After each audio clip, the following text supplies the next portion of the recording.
Everyone, আজকে হলো মহাষ্টমী। তোমাদেরকে সবাইকে জানাই মহাষ্টমীর শুভেচ্ছা। তোমাদের কেমন পুজো করছে তোমরা দেখতে থাকো। আজকে একটু ঘুরু ঘুরু করতে যাবো। কালকে বেরিয়েছি 12:30, সপ্তমী, অষ্টমী 11টা।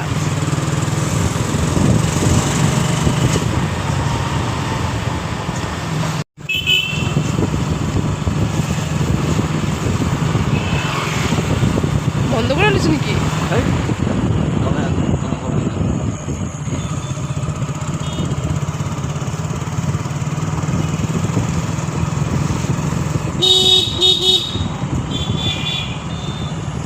নগাঁও কালীবাড়ি।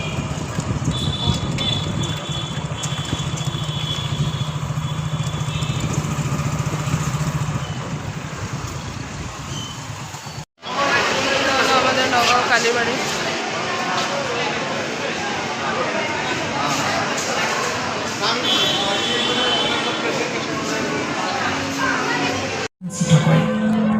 যি সময়ত শিশুসকলে নানা ৰং ধেমালি কৰি পৰিয়াল তথা সমাজৰ লোকসকলৰ আদৰ যত্নৰ মাজত থাকি স্বাস্থ্য গঢ়াৰ অনুশীলন কৰিব লাগে, তেনে সময়তে ভাৰতবৰ্ষৰ অধিকাংশ শিশুৱে সোণালী শৈশৱ বিপন্ন কৰি পৰিয়ালৰ দুবেলা দুমুঠি খাদ্যৰ বাবে শ্ৰম কৰিবলৈ ওলাই যাব লগা হৈছে।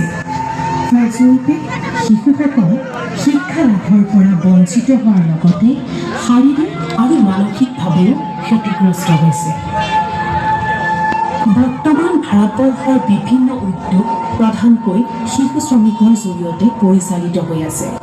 বস্ত্ৰ উদ্যোগ, আতচবাজি, কাৰ্পেট, চাহৰ দোকান, জুইশলা কাৰখানা, ইটা ভাটাৰ পৰা আদি কৰি হোটেল, গৃহ নিৰ্মাণ কাৰ্য, চাহৰ দোকান, পেট্ৰল পাম্প আদি শিশুসকলক নিয়োজিত হৈ থকা পৰিলক্ষিত হয়।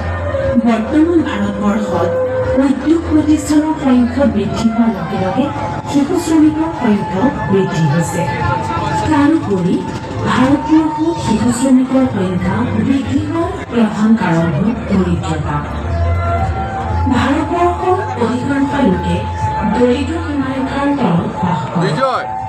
দৰিদ্ৰতাৰ বাবে তেওঁলোকৰ সন্তানসকলক শিক্ষা গ্ৰহণৰ বাবে বিদ্যালয়লৈ নপঠিয়ায় আৰু নিৰক্ষৰতাৰ বাবে বহু সময়ত অভিভাৱকসকল শিশু শিক্ষাৰ বাবে বিভিন্ন তথ্য আৰু আঁচনিৰ বিষয়ে অৱগত নহয়।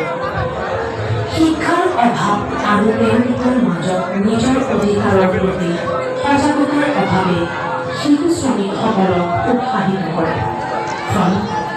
এই শিশুসকলে শৈশৱৰ সোণালী দিনবোৰ একাষৰীয়াকৈ থৈ একোখন পৰিয়াল পোহপাল দিয়াৰ এক বিশাল দায়িত্ব গ্ৰহণ কৰিবলগীয়া হয়। ইয়াৰোপৰি ভাৰতবৰ্ষত জনসচেতনতাৰ অভাৱ, কঠোৰ আইনী ব্যৱস্থাৰ অভাৱ, দুৰ্নীতি, শোষণ আদিৰ বাবেও শিশু শ্ৰমিকৰ সংখ্যা বৃদ্ধি হোৱা দেখা যায়। আহক ৰাইজ, আমি সকলোৱে শিশুসকলক মানসিক তথা শৈক্ষিক ক্ষতি সাধন কৰা এই শিশুশ্ৰম ব্যৱস্থাৰ বিৰুদ্ধে আগুৱাই যাওঁ। প্ৰয়াত শিল্পী জুবিন গাৰ্গদেৱৰ সপোন আছিল শিশুসকল শিক্ষাৰ দিশত আগুৱাই যাওক। তাৰ বাবে তেওঁ ব্যক্তিগতভাৱে কেইবাগৰাকী শিশুক আৰ্থিক তথা মানসিক উৎসাহ যোগাই আহিছিল। সদৌ শেষত সমূহ ৰাইজক বিবেকানন্দ পণ্ডিত শাৰদীয় উৎসৱত উপস্থিত হোৱাৰ বাবে অশেষ ধন্যবাদ জ্ঞাপন কৰা হ'ল।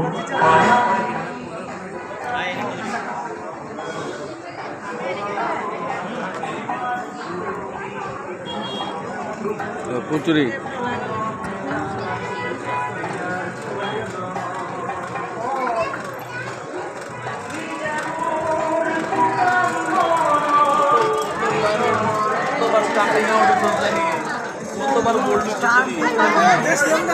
বিবেকানন্দ পণ্ডিত শাৰদীয় উৎসৱ সমিতিৰ তৰফৰ পৰা আপোনালোকলৈ শাৰদীয় দুৰ্গা পূজাৰ শুভেচ্ছা জ্ঞাপন কৰা হয়। অসমৰ সংগীত